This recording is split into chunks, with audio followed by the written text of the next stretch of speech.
Kinumpirma ng Social Weather Station o SWS na nanguna ang tatlong kandidato ng Lakas Christian Muslim Democrats o Lakas CMD sa lahat ng congressional district ng Albay sa kanilang pinakahuling survey. Lumalabas sa resulta, mahigit sa 7,000 boto ang kailangan ni Tabaco City Mayor Crisel Lagman para maungusan si Ako Bicol Party List Representative Attorney Jill Bungalon sa pagkakongresista sa unang distrito ng Albay. Mula kasi sa 36% noong Marso, tumaas sa 44% ngayong Abril o katumbas ng 120,000 ng mga botante ang mga nais bumoto kay Bungalon. Mas mataas ito ng 3% kumpara kay Lagman na may 41% lamang ngayong buwan. Nangunguna naman sa ikalawang distrito ng Albay si Christopher Kitoko kung saan 71,000 votes ang kailangang mahabol ng kanyang mahigpit na katunggali na si Kaloy Loria. Nakakuha kasi si Ko ng 49% ngayong Abril o katumbas ng 119,000 na botante na mas mataas kumpara sa nakuha niyang 36% nitong Marso. Mahigit sa 42,000 votes naman ang kailangan ni Albay 3rd District Congressman Didi Cabredo para malampasan si Pulangi Municipal Mayor Adrian Salceda sa congressional race sa ikatlong distrito. Mula kasi sa 40% noong Marso ay tumaas si Salceda ng 42%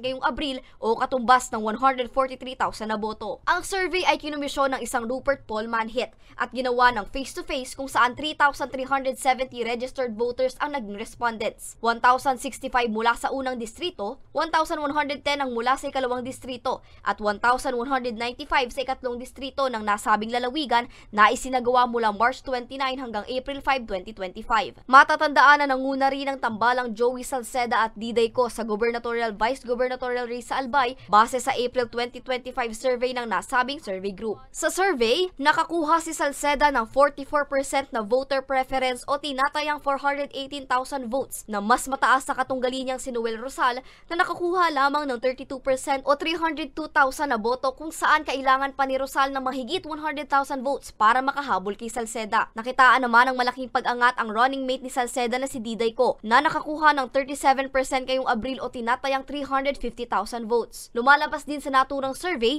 na naungusan ni Diday ang pinakamalapit nitong kalaban na si June Alegre na nakakuha lamang ng 18% o katumbas ng 173,000 na boto, kalahati ng bilang ng mga nais bumoto kay Diday.